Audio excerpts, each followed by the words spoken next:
Audio Jungle.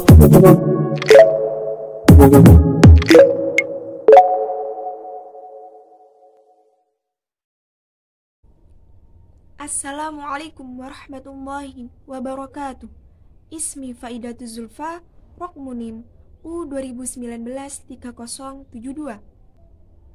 Di dalam video ini, saya akan menjelaskan sedikit tentang teori fonologi.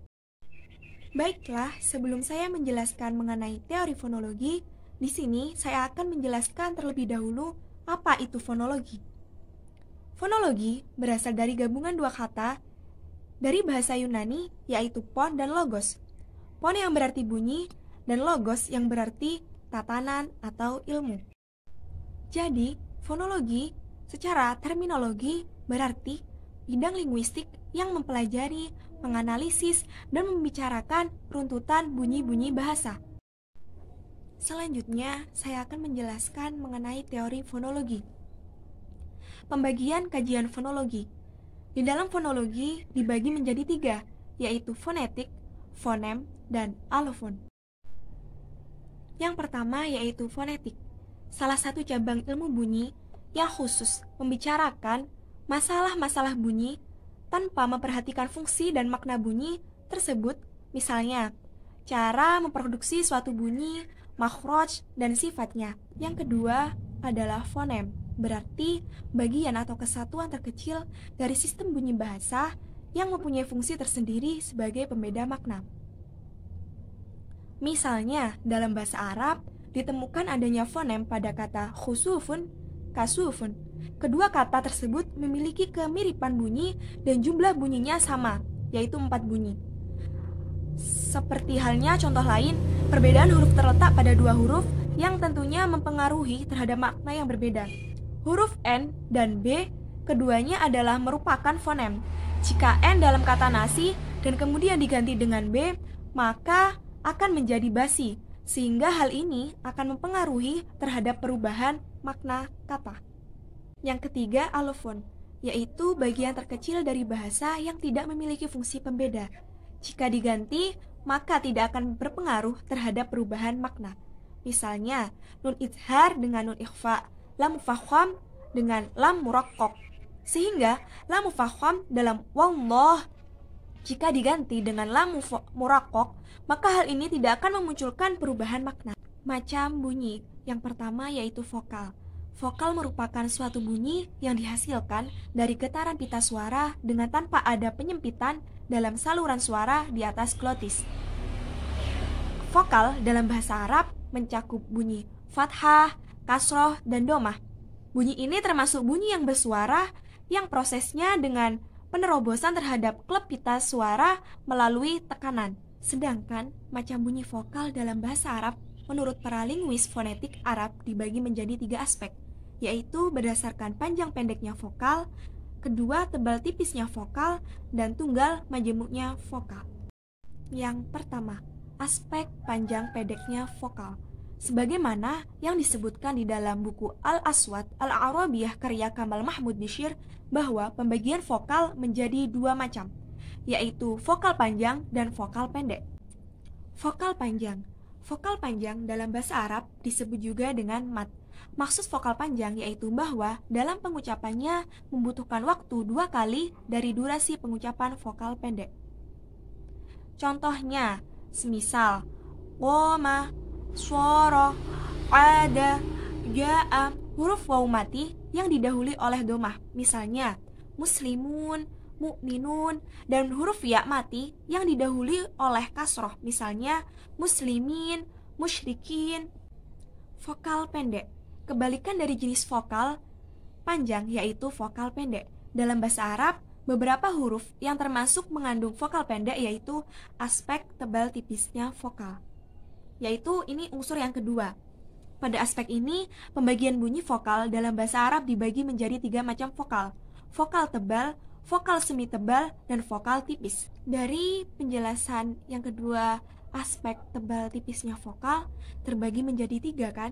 Yang pertama vokal tebal, yang kedua vokal semi tebal, yang ketiga vokal tipis. Vokal tebal atau disebut dengan pula mufakhamah, yaitu jika vokal terdapat pada konsonan palatal yaitu shod, bo, zo. Misalnya shana'a, bohaka. Yang kedua yaitu vokal semi tebal. Vokal semi tebal yaitu jika vokal terdapat pada konsonan velar. Konsonan velar yaitu ghain, kho, qaf. Misalnya khobaro. Yang ketiga yaitu vokal tipis. Adapun yang termasuk pada kategori vokal tipis yaitu semua vokal yang ada di dalam konsonan kecuali konsonan tersebut yang berada di atas yang sudah saya jelaskan. Misalnya dhahaba. Yang ketiga, aspek tunggal majemuknya vokal. Pembagian ini didasarkan pada ada atau tidaknya gabungan dari beberapa vokal asli. Vokal tunggal disebut pula monoftong sedangkan vokal rangkap atau majemuk disebut dengan diftong atau gabungan dua vokal, dan diftong untuk gabungan tiga vokal. Misalnya sayyirun. Selanjutnya B. Konsonan atau huruf. Konsonan merupakan bunyi bahasa yang muncul dari hasil hambatan aliran udara pada salah satu tempat di saluran suara di atas glotis. Bunyi yang termasuk konsonan yaitu semua bunyi yang udaranya keluar dari hidung ketika diartikulasikan atau bunyi udara keluar dari samping kiri atau kanan mulut. Konsonan dalam bahasa Arab berjumlah 26, di antaranya ba, za, mim, fa, ta, zo, ta, wo. Sebagian ahli bahasa mengatakan bahwa konsonan dalam bahasa Arab terdiri dari 28 konsonan. Ada pula yang mengatakan bahwa konsonan bahasa Arab berjumlah 26 konsonan. Perbedaan antara semivokal dengan konsonan ini adalah hanya pada tataran ilmiah. Namun, pada praktiknya yang cenderung menganggap keduanya adalah sama, semivokal selain memiliki sifat-sifat konsonan juga memiliki sifat-sifat yang dimiliki vokal. Semivokal atau nisful harokat. Jenis bunyi ini dinamakan juga dengan semikonsonan karena sifat yang dimiliki banyak kesamaan dengan sifat konsonan, seperti tidak jelas terdengar dan waktunya cepat dalam menuturkannya. Bunyi semivokal ini ketika dituturkan, organ bicara telah mengambil posisi seperti bentuk menuturkan sebuah vokal tertentu. Kemudian dengan cepat agar bicara tersebut mengubah posisi seperti akan menuturkan sebuah vokal lain. Singkatnya, bunyi yang keluar itu bukan yang pertama dan kedua, akan tetapi bunyi yang lain, misalnya bunyi waw dan ya. Berdasarkan hambatannya, bunyi semivokal dibagi menjadi dua. Yang pertama semivokal bilabial, yang kedua semivokal mediopalatal. Semivokal bilabial yaitu semivokal yang terjadi ketika artikulator aktifnya bibir bawah dan artikulator pasif bibir atas. Bunyi yang dihasilkan seperti halnya bunyi W.